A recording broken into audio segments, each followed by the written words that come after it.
They laughed when she invited Going them. up? They stopped laughing Yes, the to the second 10th you floor. walked in. Same Picture here. this. A massive ballroom in Chicago. It's wonderful to see Crystal everyone. chandeliers hanging from Yes, the it's been ceiling. too long. Indeed. Hundreds of the A most toast to good powerful company. business people Cheers. alive. CEOs, investors, people who own entire floors of skyscrapers. Everyone dressed in their best. Everyone feeling important. And then the elevator repairman walks in.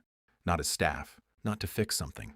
As a guest, and the entire room goes quiet. This is the story of what happens when someone underestimates the wrong person, and how one woman's cruel joke became the moment that changed everything she thought. She knew about power, respect, and who actually deserves to be in the room.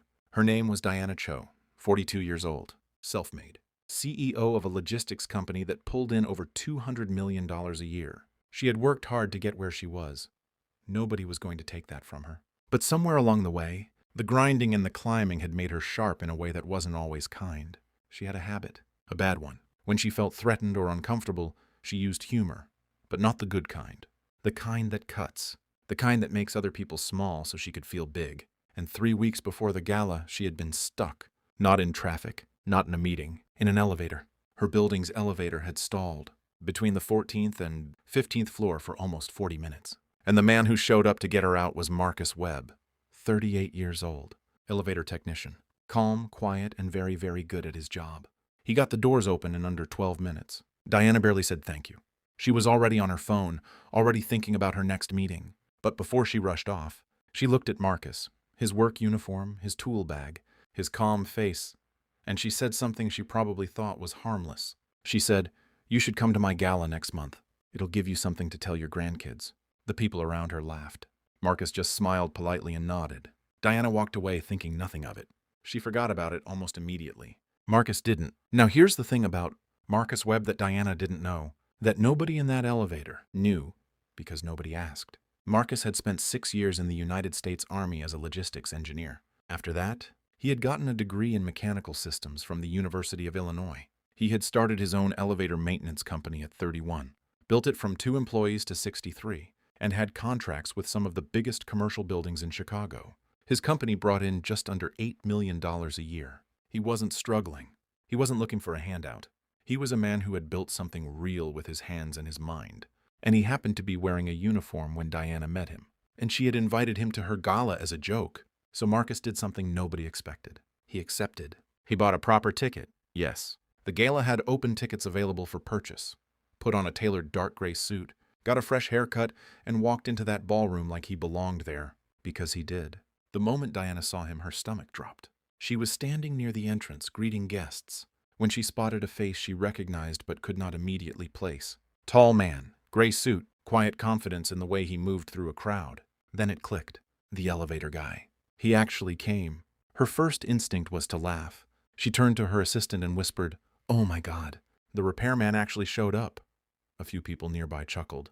Someone said, "Should we ask him to leave?" Diana hesitated. She was already imagining the story she'd tell later, how the maintenance guy crashed her gala. But then something happened that she didn't plan for. Marcus started talking to people. Not nervously, not awkwardly. He walked up to a group of real estate investors, and within 5 minutes, they were laughing, exchanging cards, genuinely engaged. He spoke to a woman who ran a property management firm in downtown Chicago, and it turned out Marcus's company had done work in 3 of her buildings. They already knew each other's names. Diana watched from across the room. The laughter in her chest slowly turned into something else. She moved closer, close enough to hear. Marcus was talking about supply chain logistics, Diana's own industry, and he was saying things that were sharp, informed, and accurate. Not surface-level stuff. Real knowledge. The kind you only have if you've lived it. One of Diana's own investors leaned over to her and said, "Who is that guy? He's impressive." Diana didn't know what to say. By the time dinner was served, Marcus had spoken to at least 30 people. He wasn't networking aggressively. He wasn't handing out cards every 5 seconds. He was just present, real, the kind of person people want to talk to because he actually listened when you spoke. And Diana, who had spent the whole evening preparing to be the most important person in that room, felt something she hadn't felt in years. Small, not because anyone made her feel that way, but because she had made assumptions about a man based on what he was wearing, and those assumptions had been completely, embarrassingly wrong. At the end of the night, she walked up to him. She didn't have a speech ready. She didn't have a smooth line. She just walked up and said, "I owe you an apology." Marcus looked at her calmly. He didn't look angry.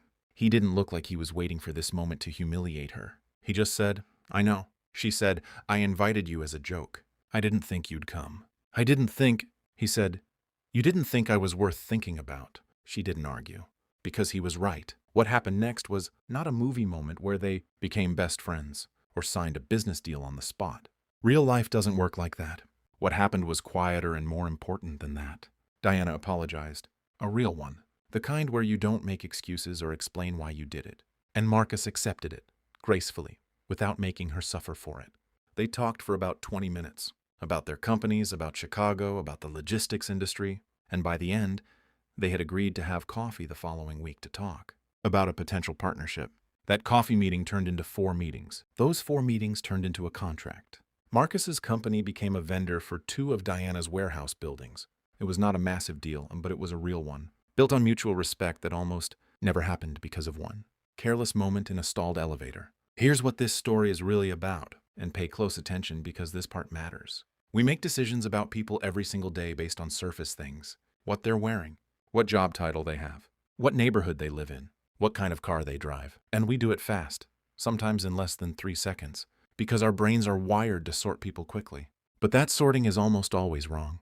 Research from Princeton University shows that people form impressions of others in less than 1/10 of a second, and those impressions are based almost entirely on appearance, not skill, not character, not intelligence, just what we see. That's a terrifying thing when you think about it. How many Marcus Webbs have you passed in your life? How many times have you written someone off before they even opened their mouth? Diana got lucky. Marcus showed up. Most people don't bother. Most people who get treated as less than they are just walk away. They don't crash your gala to prove a point. They just remove themselves from your life quietly, and you never know what you lost. The people who underestimate others the most are often the people who are the most afraid of being underestimated themselves. Diana had fought so hard to be taken seriously that she had started doing to others the very thing she hated most. That's not a CEO problem. That's a human problem. And most of us are guilty of it at some point. The real flex is not walking into a room and making everyone know you're important. The real flex is treating the person, fixing your elevator the same way you'd treat someone buying your company, because you genuinely don't know which one they are. And even if you do know, it still shouldn't matter. Marcus Webb walked into that gala not to embarrass Diana, not to prove a point. He walked in because he was invited, and he decided to take up the space he deserved. That's the energy worth having. That's the lesson worth keeping. Watch the next video on screen right now. You won't regret it.